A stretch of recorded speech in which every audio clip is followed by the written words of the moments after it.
In today's true crime episode, we look at the murder of a dealer from the vicious Get Money gang.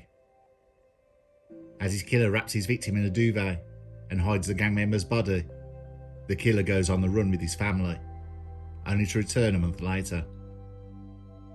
The hunt is on to find the missing dealer, with the gang leaving no stone unturned.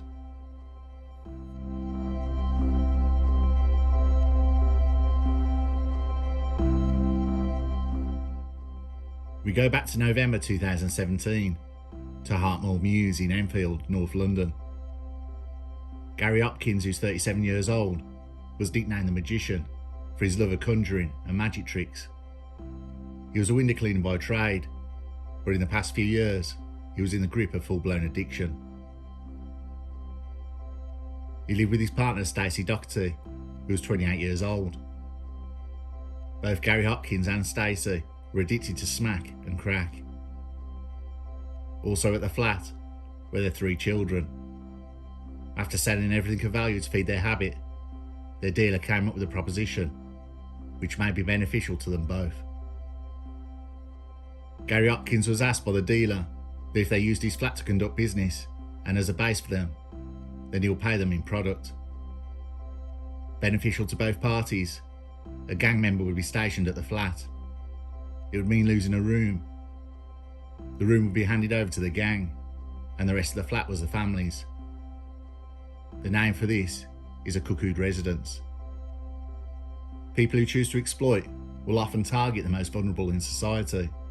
They establish a relationship with a vulnerable person to access their home. It is common for drug dealers to have access to several cuckooed addresses at once and to move quickly between them to evade detection. The victims of cuckooing are often people who misuse substances such as drugs or alcohol, but there are cases of victims with learning difficulties, mental health issues, physical disabilities, or socially isolated. The houses are then used from anything from dealing, escorts, storing product, or storing stolen goods. In some cases from the United States, even bodies are stored before being disposed of. What starts out as mutually beneficial soon ends up being the homeowner's worst nightmare that they can't escape from. What Gary Hopkins failed to realise was the group he was dealing with was not a group of kids. He was dealing with something much bigger than he could imagine. The Get Money gang, the GMG, had a solid reputation built on dealing and enforcing their territory. In 2014, the gang were caught in an endless loop of revenge killings, with their rivals being Dem Africans, that went on for 3 years.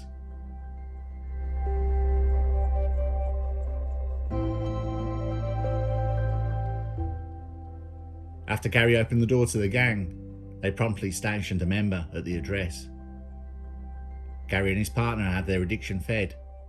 The gang operated coming and going all hours of the day, but mainly at night. The gang knew what they were doing.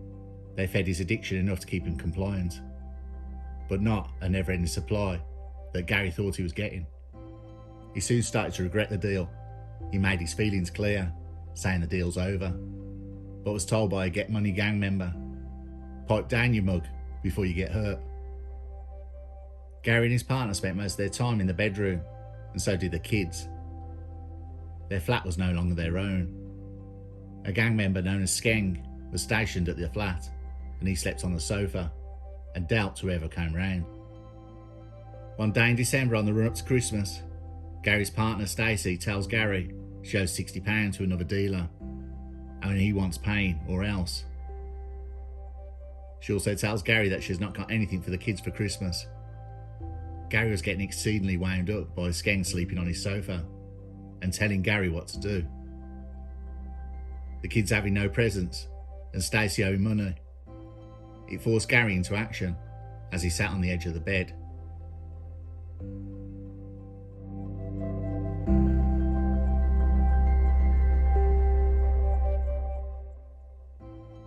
Gary heard Skeng in the living room setting up another deal. After the junkie had left, Gary walked over to Skeng with a hammer and struck him across the back of the head. He hit him 3 times and then picked up a knife and used it on the dealer. Gary stood over the body and then dropped to the floor. He started going through Skeng's pockets and pulled £400. He went through his bag and found some dealer bags. He then sat on the sofa, holding the money, thinking of what to do, as Stacey was in complete shock. He picked up Skeng's phone and turned it off. Gary ran into the bedroom and pulled the bed sheets and the duvet off the bed. He wrapped a bed sheet around Skeng's head and wrapped the other half of the body in a duvet case. He secured the duvet around the body with a ratchet strap and a TV SCART socket lead. He then tried to get Stacey to move the body, but she was a nervous wreck. With Gary shouting at her to move, she shut down completely. Gary Hopkins had become more increasingly violent in his relationship with Stacey. As he became more hooked, his behaviour got worse. They had met in 2008, and by 2009, Gary was convicted of aggravated vehicle taking and of death by dangerous driving, where he served 3 years. He was in and out of prison with a string of convictions. His behaviour to Stacey had gotten worse and worse. With Stacey unresponsive, Gary went to the cupboard and got some more ratchet straps that are used for window cleaning and a couple of plastic carrier bags. He put the bags over the body's head, rigged a harness with the straps, and Stacey helped Gary lift the body into the loft. He put the body up the corner with the murder weapons and sealed the loft shut.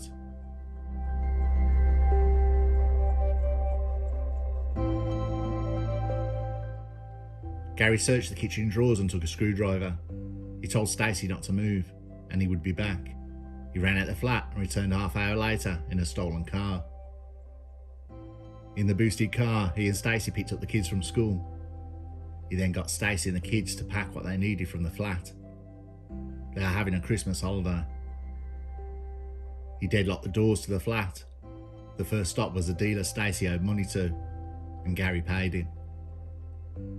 The family then travelled to Leominster to lie low. Gary bought presents for the kids and had a blowout Christmas.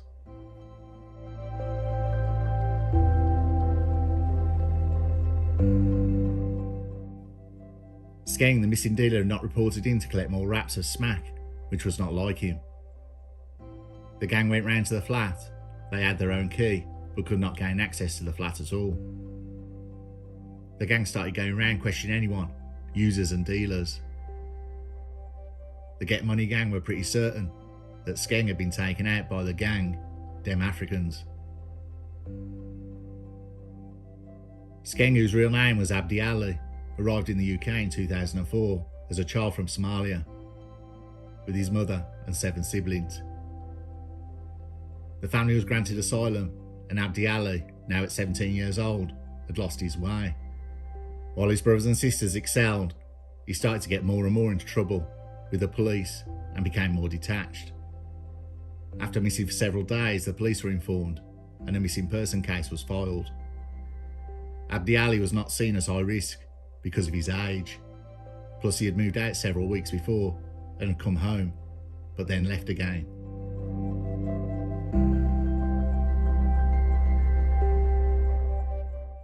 The Get Money gang's investigations drew a blank. The police had no leads, and the flat where he was last seen remained locked and empty. The gang had started to realise that Gary Hopkins and his family missing was a very strange coincidence. The Get Money gang would attempt to find Gary Hopkins and force any information he had. But in a miraculous twist of fate for Gary, things would fall in his favour.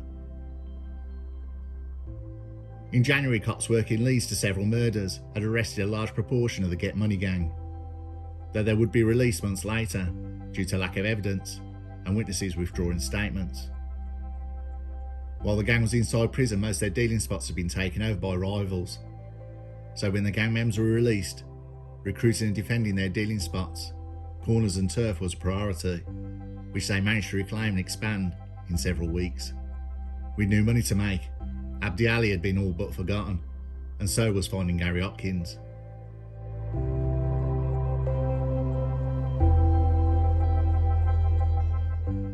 Over the festive period, Abdi Ali's body sat in the loft decomposing.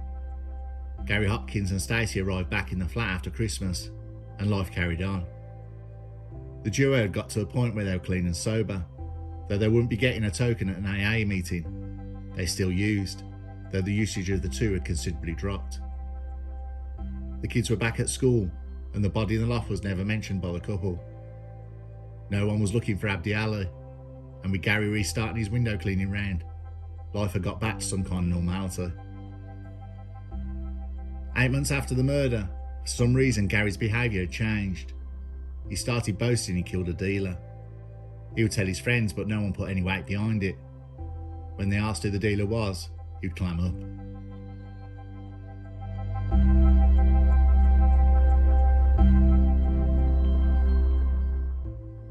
Miss Collard was a friend of Stacey Doherty's, and she went to the flat with Leanna Keenan and Keenan's boyfriend Camille. Stacey was out, but Gary was in, and after a few drinks with her friends, Gary boasted about killing Abdi Ali. Miss Collard thought he was joking. She said I didn't believe him at this point.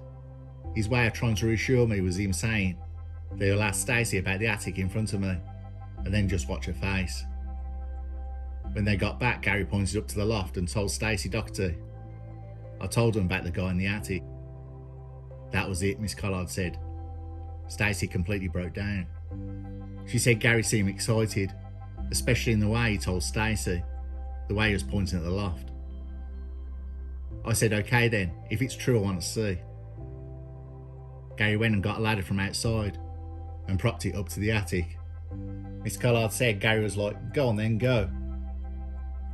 I went maybe 2 or 3 steps up the ladder and then thought to myself, if this is true, then I'm not going to unsee what I see. So I came back down. I had a complete freak out, so I encouraged Camille to go up instead.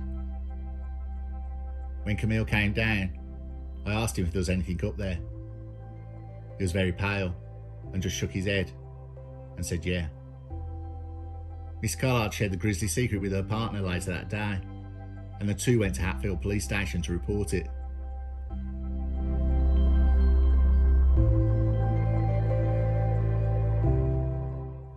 Police entered the flat and took Gary Hopkins and Stacey Doherty into custody. A forensic unit arrived and later found Abdi Ali, who had been missing for 8 months.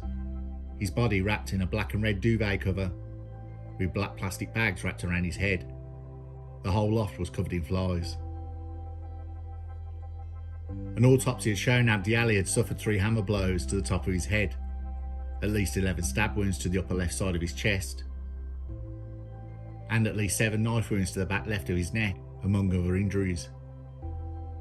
In his defence, Gary Hopkins played a good hand by telling police he was not responsible for the murder and was in fear of his life. He told police Gal Bowler, who was 22 years old, had stabbed Abdi Ali to death just days later in order to snatch back his county lines operation. It was a clever play by Gary. He had known of Bowler when he was an addict. Bowler had been found guilty of the manslaughter of 18-year-old drug dealer Mashak dos Santos. Police were not buying Gary's story, and his partner Stacey Doherty had broken down and told the true story of what happened to the police, and how Gary's behaviour was increasingly more aggressive and unpredictable and withdrawn. Gary still stuck with his story about the dealer murdering Abdi Ali, and he was charged with murder.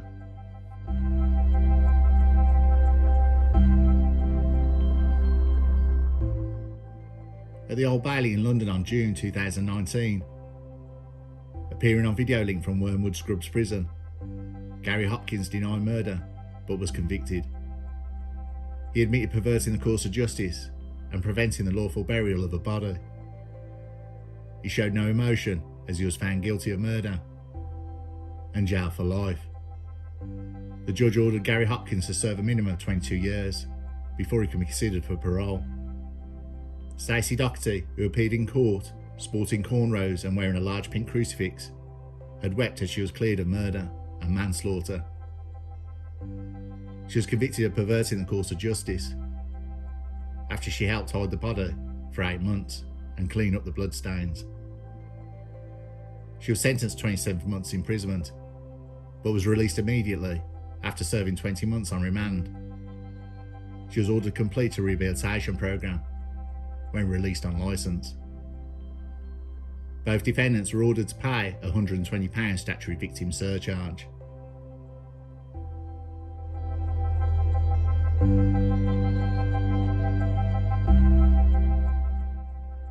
While researching this true crime story, I noticed similarities to a short horror story by Edgar Allan Poe, The Telltale Heart. In the story, a murderer buries his victim, an old man, under the floorboards, and begins to go slowly insane, thinking that the police will hear the old man's heart beating. But it really is his heart beating. He confesses to the murder and tells police where the body is. Now, Gary Hopkins, an addict, had murdered Abdi Ali in a fit of rage. In a witness statement, Stacey's friend said Stacey owned another dealer, and not getting the kids any Christmas presents had pushed Gary over the edge, where he murdered and robbed Abdi Ali. The crazy thing about this case, the gang nearly caught up with him and would have forced the truth out of him in some very nasty ways. But through sheer luck, all the gang got arrested and had more pressing issues on their release. Gary had gotten away with it, but 8 months later was the body in the loft driving him more and more insane, warping his mind where he needed to confess. We will never know the nightmare of what it would be like to be in that position, or would we ever want to?